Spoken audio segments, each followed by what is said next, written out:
Speeding. Speeding. Speeding. 5, 4, 3, 2, 1. The world is changing faster than ever. What used to take decades is now taking years or even months. What you see right now is the illusion that people have had for many decades about the workplace being this secure place to work the rest of your life. For the first time in the history of our nation, our children will not do as well as us. We've seen our friends get laid off, we've been laid off, we've had our pay cut. People are overworked and underpaid. They seem to have less time and less freedom. They live under constant pressure. This is going to be forced. And so even if your employer loves you, they may have to cut you. There's something wrong that on Monday morning, the heart attack rate increases by 35%. Technology is accelerating, job security is declining. It just doesn't seem like the old models of making a living are as reliable as they used to be.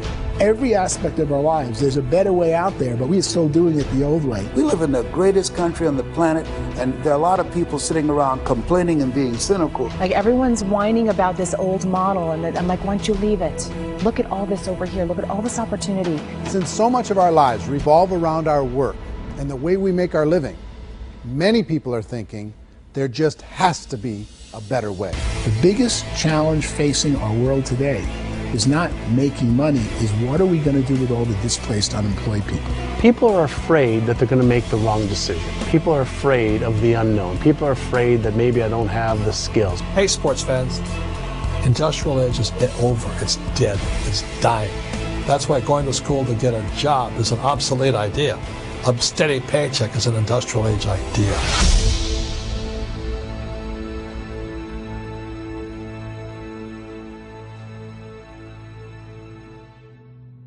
It's the search for answers that has brought us here together today. My name is Worre, and for almost 30 years I've been an entrepreneur, struggling at times, but ultimately succeeding. As a best-selling author, speaker, and business owner, I've spent my entire career helping millions of people around the world to become entrepreneurs. And I believe strongly that there is, in fact, a better way when it comes to how we make a living. The career landscape has changed dramatically, and many are still working in a model that is completely out of date. What worked for previous generations isn't working as well for people today. In this film, we're going to explore 3 important questions. First, what's really going on in our working world today? Second, in this new economy, is it better to become an entrepreneur, or is it safer to work for someone else? And third, if a person decides to become an entrepreneur and start their own business, how can they do it without taking on massive risk? To help in this journey, I've brought together some of the greatest experts and thought leaders in the field of entrepreneurship to share the real facts with you. My intention is to give you new information that will allow you to make choices that are not limited by an old, outdated model. Let's start by understanding what's going on in our working world today.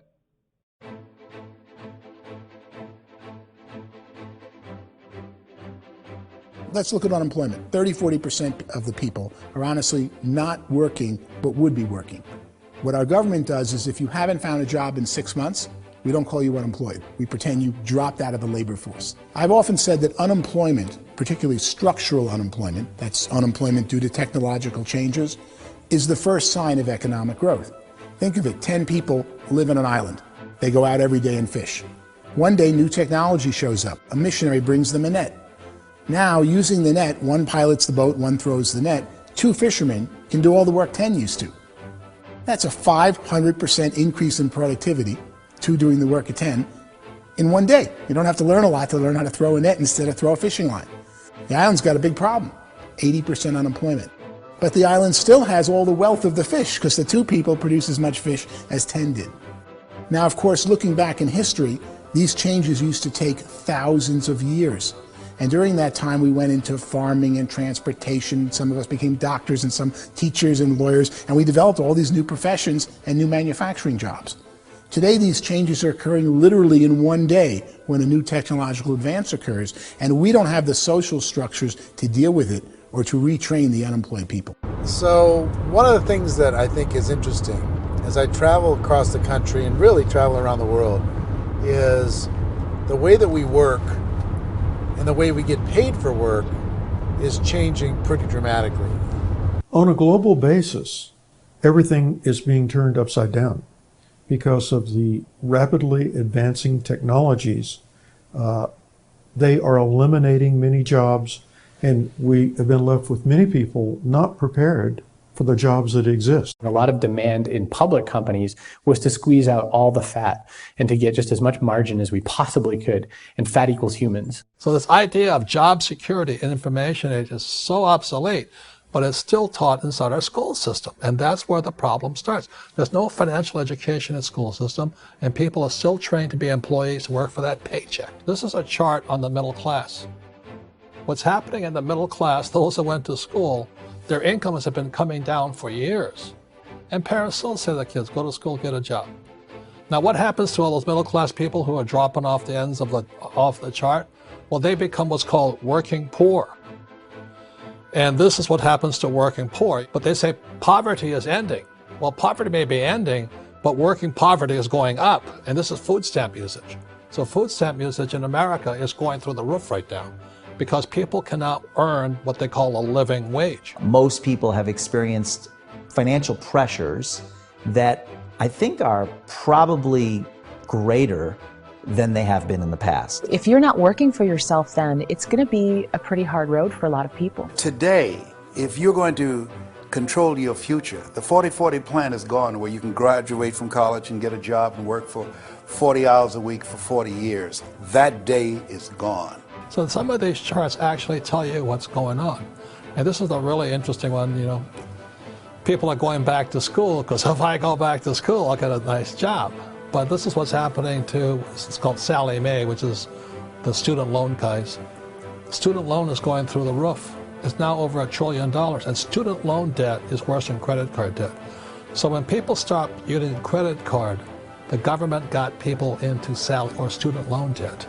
And the problem with student loan debt is you can never be forgiven. See, with credit card debt, you can declare bankruptcy and all's forgiven.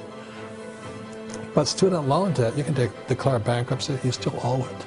It's the worst of all debt. But this is the next picture. Look at this chart here. This is what's happening to wages of college graduates. It's going down. So you go to college, you rack up all this debt, but you earn less money. Now, that's not that intelligent. Average person who's been working a lifetime in America today is ending their lifetime at 65 with about $41,000 in assets. They earned just enough to survive. I think in the United States we have something like 17 trillion in debt. That's just the federal government debt. We got another 2 in municipal and in other, let's call it almost 20 trillion government. We've got 40 trillion in private debt. That comes up to close to 60 trillion. When you then add something we never had before, what you were talking about, when we look at the unfunded portion of Social Security and primarily Medicare, Medicaid, that, at the most conservative estimates from outside firms, Kleiner Perkins, 67 trillion and growing. That's more than all our other debt. There's less conservative estimates that say it's 84 trillion or higher. I added up conservatively $127 trillion in total debt. Debt is a financial drug. When you take it to excess, it's like taking a drug. Yeah, it makes you feel better, it enhances your performance, but at a huge cost, eventually it kills you. And so that's what happens. We keep doing more and more debt, and you get less and less results, just like a drug, until the debt gets so high that it crushes the whole system. That's where we're at, 8.2 times GDP. You know who I feel sorry for? I feel sorry for the person who dreads going to work, who is sick to their stomach on Monday morning, who hates their alarm clock, who gets a little glimmer of hope on a Wednesday because it's hump day and says, thank God it's Friday. And they live for those 2 days a week where they get to be themselves and they don't have to be around people they don't like, and they don't have to play the political game in the office, and they don't have to live this half life. The person that works 50 weeks a year just to be able to have the 2 weeks for vacation. And you know what happens to most of them? Nowadays, they don't have a vacation. They have a staycation. They have time off of work, but they don't get to go where they want to go because they're overextended. They've got all this debt. They got all this situation. They hate their alarm clock. They can't sleep until they're done. They have to spend most of their life in traffic. I feel sorry for that group of people because there's a better way. They just don't know it. I see this really interesting attempt at rugged individuality in a 6x8 rectangle. And I feel like you're all the same, except for the little push pins of the pictures. There's different pictures. Yours is named Jenny and his is named Sujara, but it's the same people. And this is how they are, and they're just like the zombies, and there's no joy in there, there's no fun. There's always like the wacky woman who decorates her cubicle, and that's the most she can do there. You got to give her credits, right? The wacky cubicle woman. The basis for their life is worry. I'm worried, you know, maybe I'll get fired. I'm worried maybe my company will go out of business. I'm worried I can't keep spinning the plates on paying the bills. I'm worried about how do I send my kids to college. I'm worried, what if the transmission of my car breaks? That's, you know, 2 or 3, I can't fix it. People live in a sea of worry, and it eats at them. Those signs that people held up during the Depression didn't say looking for gainful employment in a cubicle. It said looking for work. Work is what we're looking for. Job is just a unit of measurement.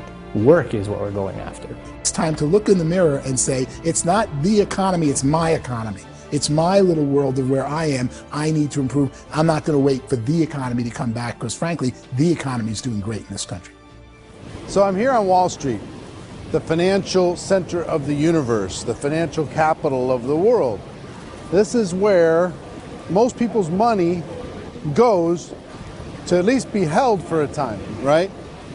With interest rates in banks being effectively zero, and many experts are predicting it's going to stay at zero for the next 10, 20, even 30 years, people feel like they don't have any choice but to put their future into equities, to put their future into the hands of other people on this stock market, and hope that the stock market goes up, hope that the stocks that their advisors pick or that they pick goes up.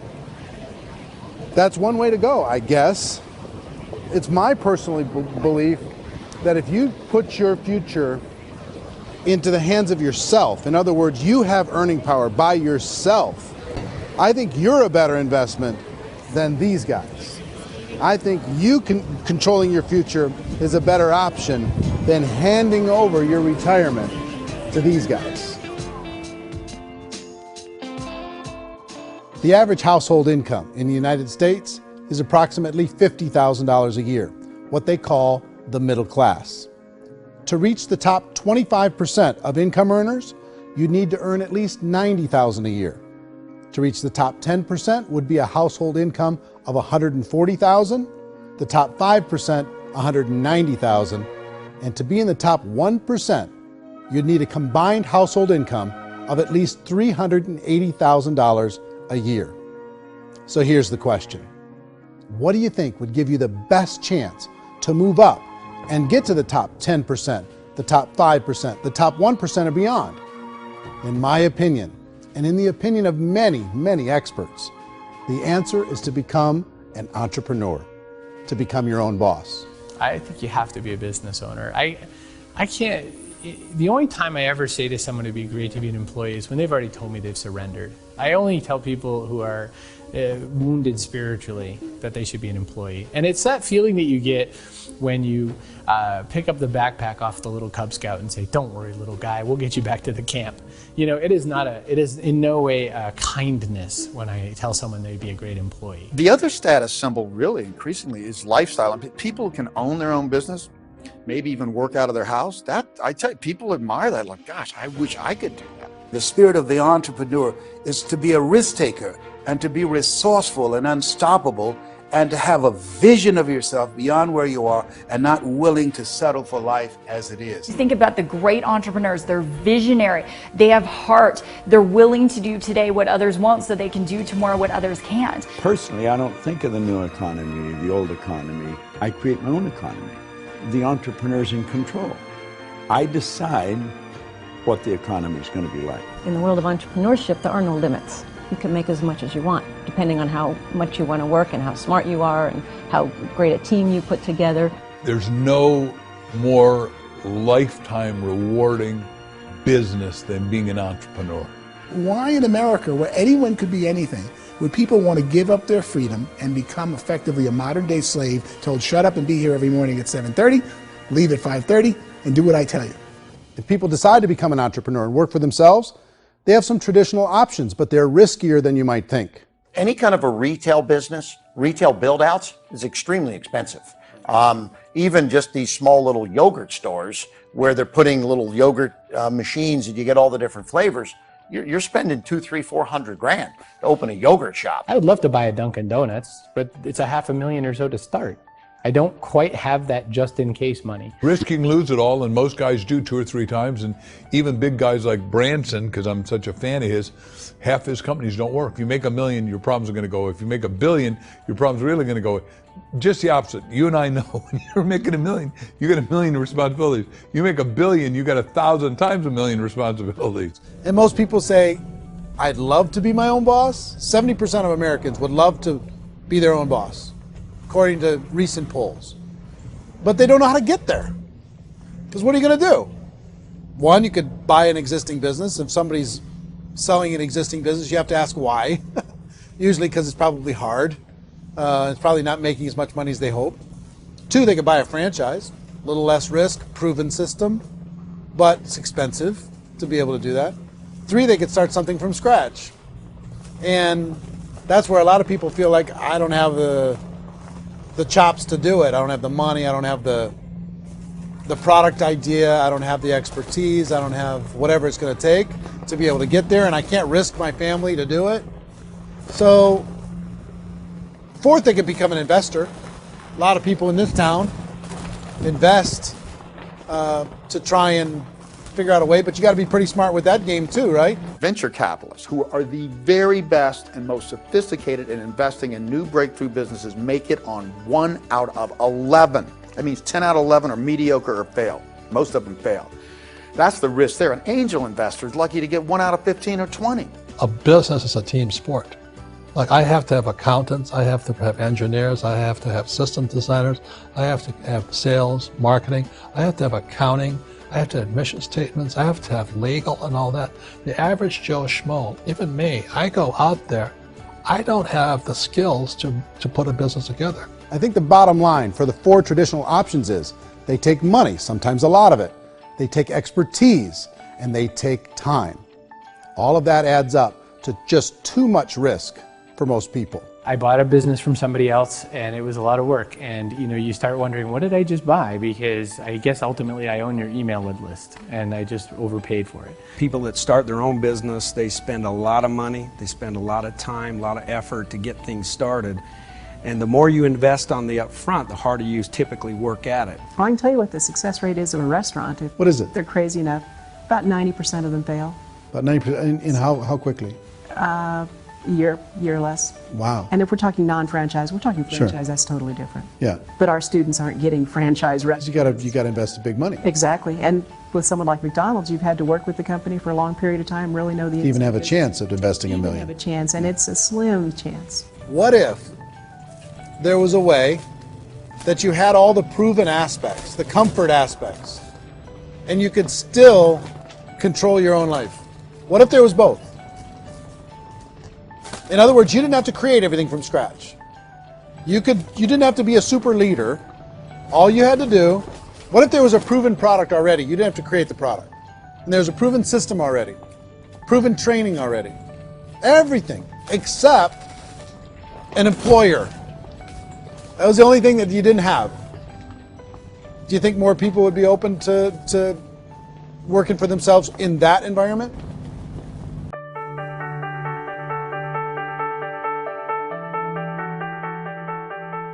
In our search for a better way to make a living, we've come to the conclusion that becoming an entrepreneur is actually safer than being an employee. And through our look at the entrepreneurial options, one particular path kept coming up from expert after expert. And I think most people will find it surprising because it's certainly a non-traditional business model. That model is for people to start their own business and become an entrepreneur through the creation of a network marketing business. Some people call it direct selling because the product is being sold directly from the manufacturer to the end consumer, cutting out the middlemen. Other people call it multi-level marketing, or MLM, because there are multiple levels of commissions paid. The most common term today is network marketing, because network marketing best describes using a large group of independent distributors, independent entrepreneurs, to move a product or service more efficiently. So my friend here, Donald Trump, and I, we always write about the network marketing industry. And the reason we support the network marketing industry is because it really is a business school for entrepreneurs. Because most people come out of school looking for a paycheck. Oh, that's terrible. I went to network marketing like that. I think if it didn't exist, we should invent it. It is that good. I think direct selling is a great way to do business today. It's very easy to get into that industry, and you can be self-employed, be, in effect, an entrepreneur. When we see multi-billionaires adding network marketing companies to their portfolio of companies, that would be a clue. When we see people who are very famous authors and very famous business people endorsing the industry, that would be a clue. These network marketing companies aren't $50 million companies. They're billions and billions of dollars. They lead the stock market. They're major companies. When we're going to get it? You know, and you're going to school to work for a paycheck, but if you want to be rich, be an entrepreneur, and network marketing gives you the spirit to be an entrepreneur. A traditional company will spend up to 50% of their total revenue on marketing. Network marketing companies use a different approach. Instead of having all that extensive marketing expense, they utilize a network of independent distributors to do the marketing for them. Now, why do they do this? First, because word-of-mouth advertising is so much more effective today than traditional media advertising. Second, some products need to be explained or demonstrated, and an independent salesperson can do that more effectively than an ad campaign. Third, it's completely efficient. The company only pays for the marketing of their product if a sale happens and not before. Imagine if Amazon allowed you to become an independent distributor and paid out 40% of its revenue to that distributor group. All you had to do as a distributor was recommend a product, and if a person bought it on Amazon, Amazon would take care of all the logistics, and you'd get paid for bringing the customer. Now imagine you got paid for every purchase that customer made for the rest of their lives. Well, Amazon doesn't offer this option, but network marketing companies do. 85% of all buying decisions in our society are made as a result of word of mouth or reputation. We're recommending things to each other all the time. You know, who's your dentist? Who's your doctor? Who's your lawyer? What detergent, are you using? What legal system are you using? What product are you using? We're talking to each other about the things that we love anyway. When you go into a big box retailer, you're lucky if the clerk looks you in the eye, much less gives you any detailed or accurate information about what you're purchasing. So of course, this personal information, this education coming from a friend, a neighbor, a relative, or even a stranger, but one who has experience with the product is extraordinarily valuable. As a matter of fact, network marketing can educate consumers probably better than any other form of marketing. It certainly can do better than advertising, because advertising usually has a certain hype to it, and you can only get limited information. So, network marketing trumps advertising. If you were a typical sales company and you wanted to sell $1 million a month worth of product, you might go find 100 superstar salespeople. The quota would be $10,000 a month. So network marketing as a distribution system just flips the numbers. So we use 10,000 happy, raving fans of a particular product, and we don't concern ourselves so much with how much product each one of them individually sells. If they sell just $100 or $200 a month, and there's 10,000 of them, you're selling $1 million to $2 million a month worth of product. And that's the best way I can explain how network marketing works. This is the marketing arm of the company. There's not money being wasted on bricks and mortar. There's not money being wasted on inventory that's sitting stagnant somewhere. There's not of employees standing around that don't have customers. These are people that are going to connect with customers. These companies allow people to become independent distributors for extremely low cost and with no minimum time or sales quota. Essentially, they own their own business and can provide as much or as little sales as they choose. In other words, The distributor gets all the benefits of traditional business ownership without the risk. The advantage of network marketing is the ease of entry, the low risk, and the low startup cost, because almost everything else has very high risk. You can get in for a minimal investment. You're buying into a system that's already been proven, products or services that have been proven to work. The keys to network marketing is providing an opportunity for the masses to get involved, providing an opportunity for the average person who doesn't have the resources to start their own business. All of this so far is fairly straightforward, but network marketing offers another benefit, and it's this benefit that makes it so interesting for entrepreneurs. Network marketing allows a distributor to build their own network of other distributors and then compensates them on the sales created by that entire group. Direct selling is, at its base, very simple. It's the sale of a product or service to an individual on a face-to-face, one-on-one basis, just the way we're talking right now. But there's an important element as well, and that's the offering in conjunction with that sale of product, the offering of an opportunity for someone to make something of themselves. No matter what your social status is, no matter what language that you speak, I mean, look how many unbelievable people are becoming successful to speak every kind of language out there. What an awesome gift to give the world. Instead of having to work your way up in a system and prove that you could be a sales manager, they just decided everybody can be a sales manager. Everybody gets to build a sales team from day one. And so what that brought into the system of growth as a direct selling company is the concept of compounding or geometric progression. Because now you can actually grow sales force very quickly because everybody is enrolling people in their own sales force. People who are like, oh, this is weird, I'm building a sales team. Or what do you think you do at a regular company? How do you think a regular company works? Network marketing is the only industry that doesn't say your past determines your future. It looks at your past and says, okay, now what can we train you to do so you can have a great future?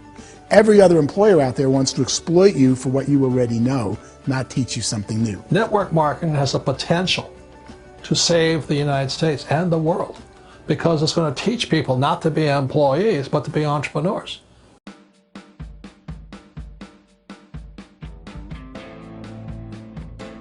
According to the Direct Selling Association, if you add up all the network marketing companies around the world, they combine to do over $178 billion a year in retail sales.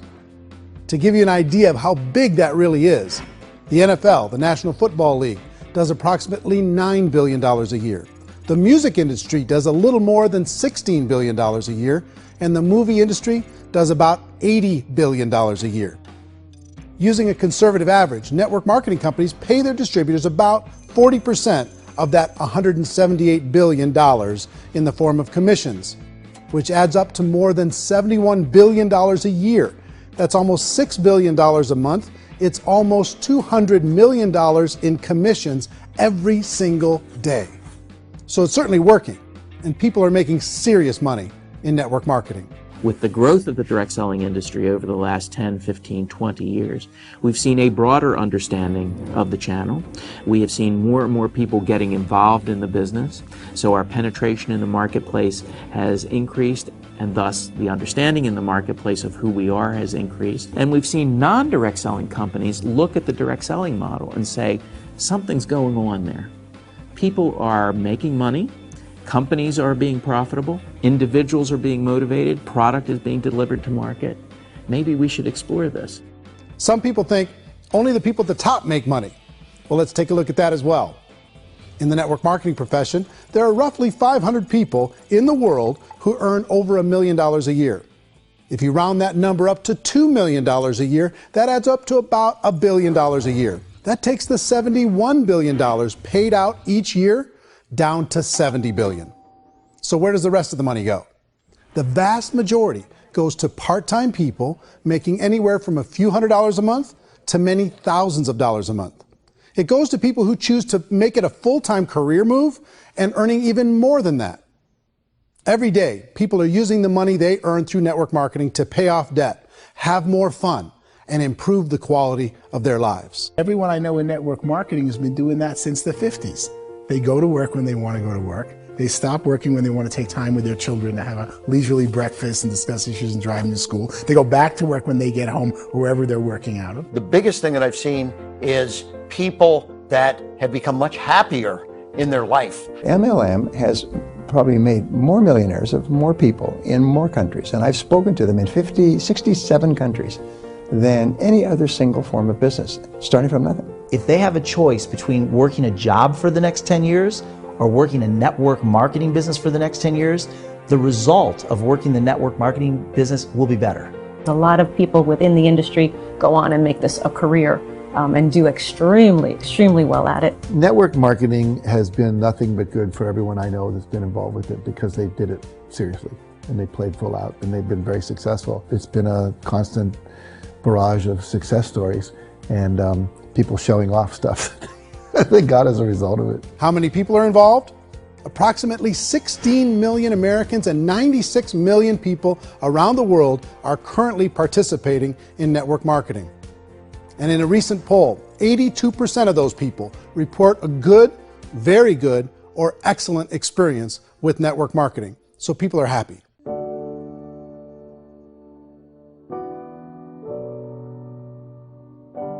So I've taken a look at the network marketing profession and really tried to understand why so many people are confused as to the validity of this as a business.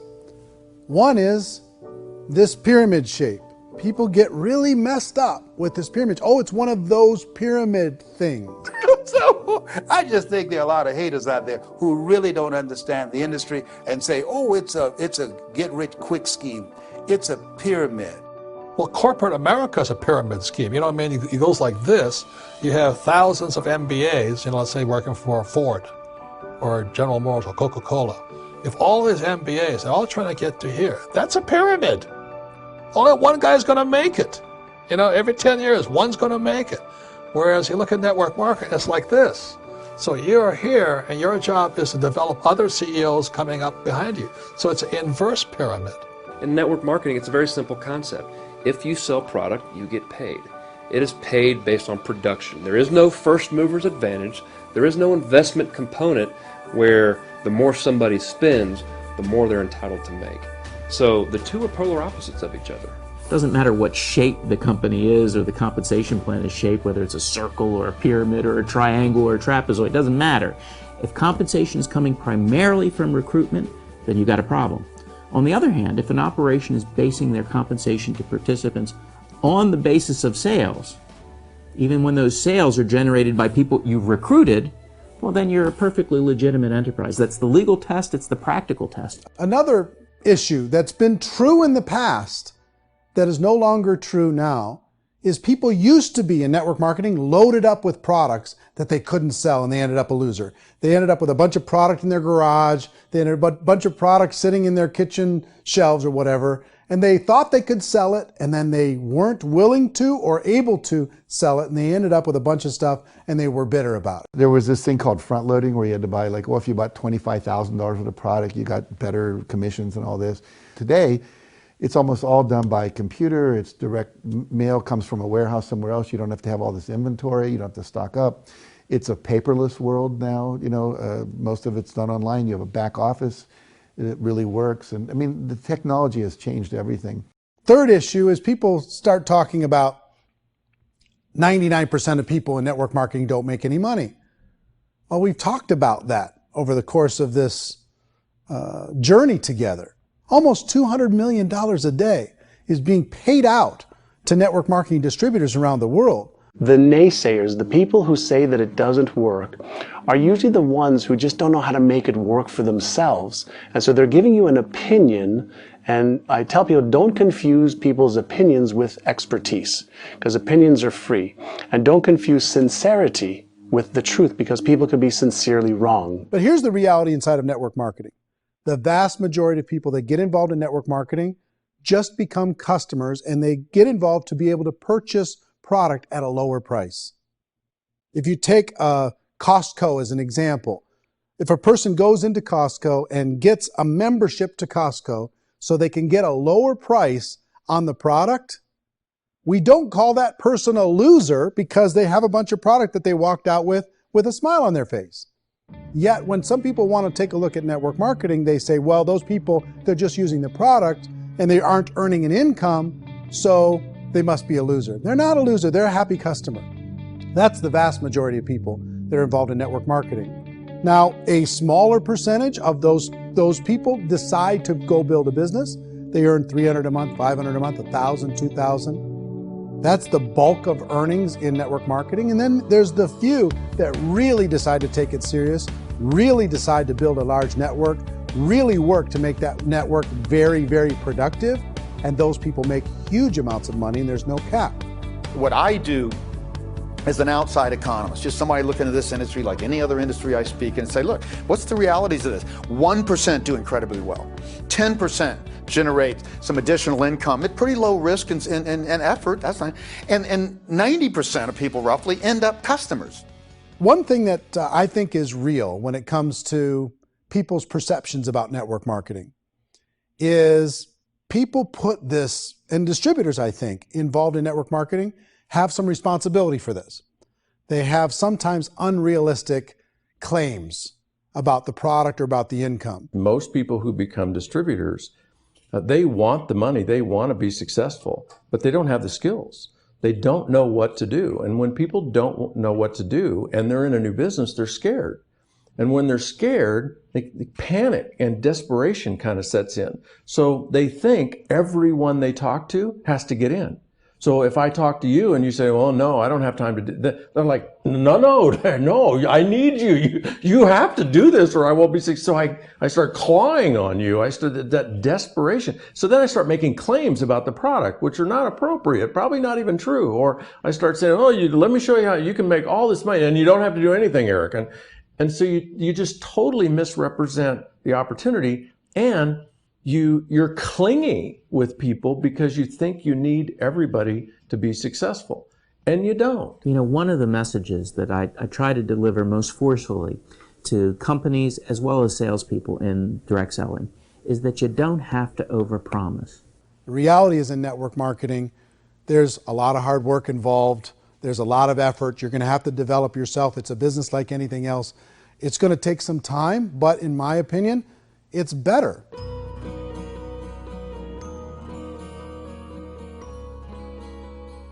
It's light years better for people starting today than it was even 5 years ago. I think it's more widely accepted now, and people understand it is a business. It is being an entrepreneur. It is being a business owner. Our belief system is based upon our evaluation of something.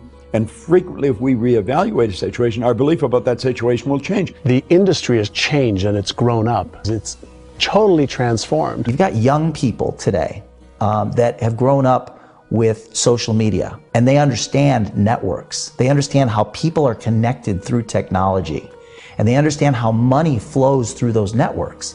So when they see network marketing, they don't see it the way their parents saw it. And we've all learned, the larger industry that you represent, has all learned from those mistakes and flaws and errors that have happened early on. Early algorithms didn't work the right way.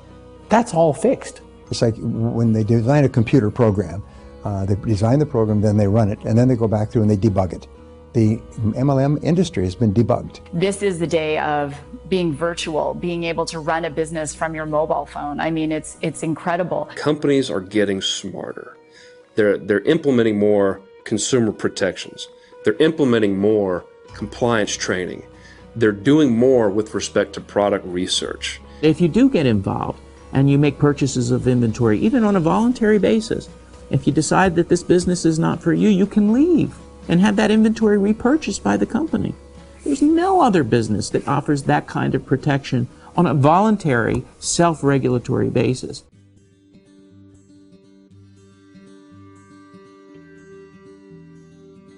If you decide to look further into a network marketing business in order to generate more cash flow for your family, I would recommend reviewing the following 4 elements. First is the product or service. And on the product or service, I would ask 5 important questions. 1, do you like it? Is it something you would feel comfortable sharing with others? 2, is there a recognized need in the marketplace? It's hard to create a need if one isn't naturally there. 3rd, does the product meet that need? Does it solve a legitimate problem for consumers? And 4th, is it priced to sell? Can it compete in the marketplace? And fifth, is it priced for profit? Is there enough margin for the company and the distributor to be able to generate income for the long term? If you can answer the questions on the product to your satisfaction, the next element to consider is the company itself. Is it well run? Do you believe in the founders or the management team? Do you feel they have what it takes to go all the way? See, it doesn't matter how good the product is if the management can't take care of the company. Good management can change with the times. They can handle adversity. They can make good decisions. Make sure you choose a company that can serve you for a long time. The third element to consider is the compensation plan. And with that, there are 3 important things to look at. First, a brand new person needs to be able to generate some money fairly quickly. It may be an obvious reason, but you can probably imagine the ripple effect of a distributor getting involved and having even a small victory fast. That can only help with the overall success of the organization. Second, a person should be able to develop a moderate part-time income in a reasonable period of time. As they develop their network and as their sales grow, they should be able to enjoy more benefits. And third, for the people who are really serious, for those who decide to really go pro in the network marketing profession, there should be the possibility to make a serious full-time income if they work hard and are committed to developing their skills. If you're comfortable with the product, the company, and the compensation plan, the last thing you should look at is the support that will be made available to you. Does the company have a website? Does it have a solid online reporting tool? Do they have comprehensive training available? Do they host events to help you build your business? If you decide to do this, what kind of a support system can you plug into? Choosing a network marketing company is a personal decision. But evaluating the 4 elements of product, company, compensation plan, and support is a great place to start. Is the company promising that you're going to get rich quick or that you can make a lot of money without a lot of effort? That's a red flag. Is there a product that you really believe in that you think can be sold?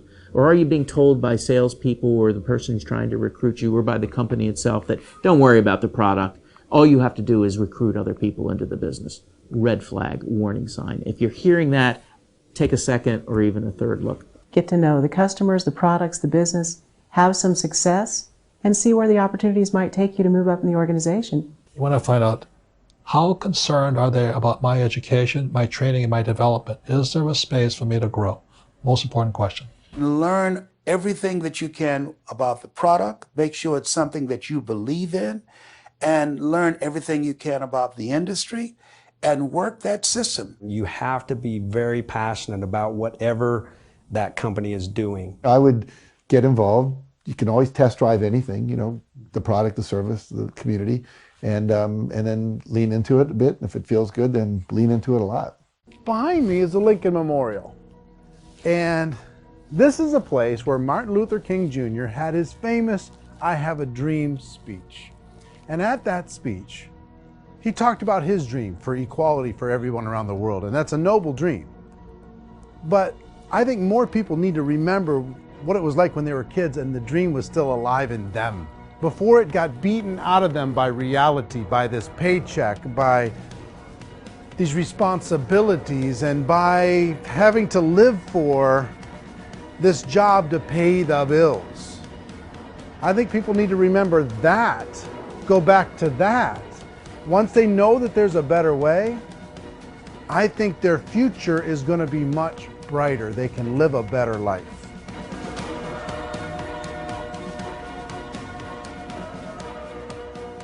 So if you're considering getting involved in a network marketing company, let me offer you just a few pieces of advice. First, network marketing isn't perfect. It's emotional, it's challenging. Like any entrepreneurial venture, it can have its up days and its down days. But if you have an entrepreneurial bone in your body, it's just better. Second, if you're gonna do it, decide to be professional. Decide to go pro. It's better to do that than just be this amateur sticking your toe in the water. Third, as any professional, you're gonna have to learn some new skills. And I promise you, inside of the network marketing profession, they're not too difficult to learn. Fourth, like anything worthwhile, it's gonna take some time. Don't expect that you're going to get to the finish line right out of the gate. And fifth, it's worth it. It's worth it to be able to take charge of your life again. It's worth it to be able to control your own financial situation. It's worth it for the people you're going to be able to spend time with. It's worth it for the things you're going to be able to see and the experiences you're going to be able to experience. It's worth it for the causes you're going to be able to contribute to, the lives you're going to be able to touch, the customers you're going to be able to help, the friendships you're going to be able to develop. I promise you, it's worth it. Remember, most people are searching for answers just like you are. But I do have to tell you the catch to network marketing. If there is a catch, if you want to understand this from an emotional point of view, people say, well, it sounds too good to be true. It's not, it's hard work. But here's the catch. Most people still don't understand it. So you're going to have to endure the loss of social esteem from ignorant people. The uneducated will think less of you. Now, if you can handle that, you're on your way. If that's going to destroy you, you know what? Entrepreneurship in general probably isn't in your future.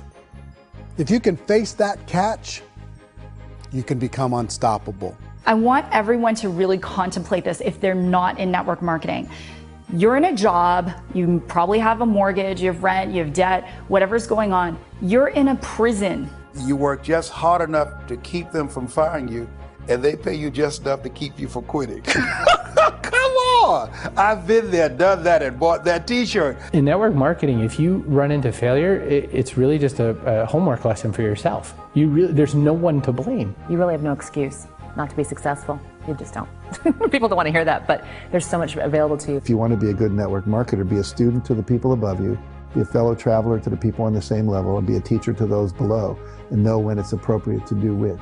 People who are not afraid of asking people to buy things, or not afraid of persuading people with a chance they may say no, these people own the future. Nothing happens until something moves. So you got to go move, you got to go do something, or nothing's going to change in your life.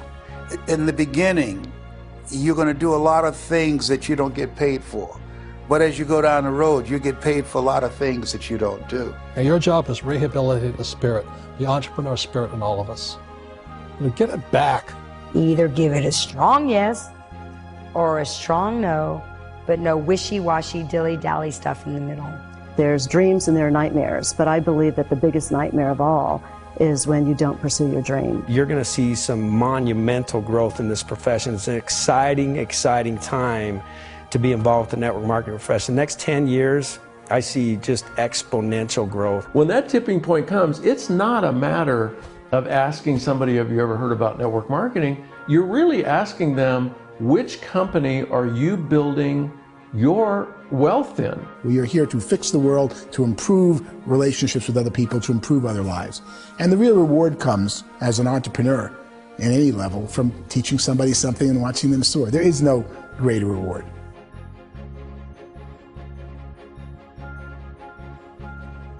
Life's too short to spend it living someone else's dream instead of your own. It's too short to spend it living at a fraction of your potential. Can being an entrepreneur be a challenge at times? Sure. But here's what you get in exchange. It can be yours. Something that you built, something that you created, something that you made happen. This balloon represents your dream. It represents entrepreneurship. My wish for all of you is that you would reach out and grab it. The choice is up to you.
mentioned the word scam.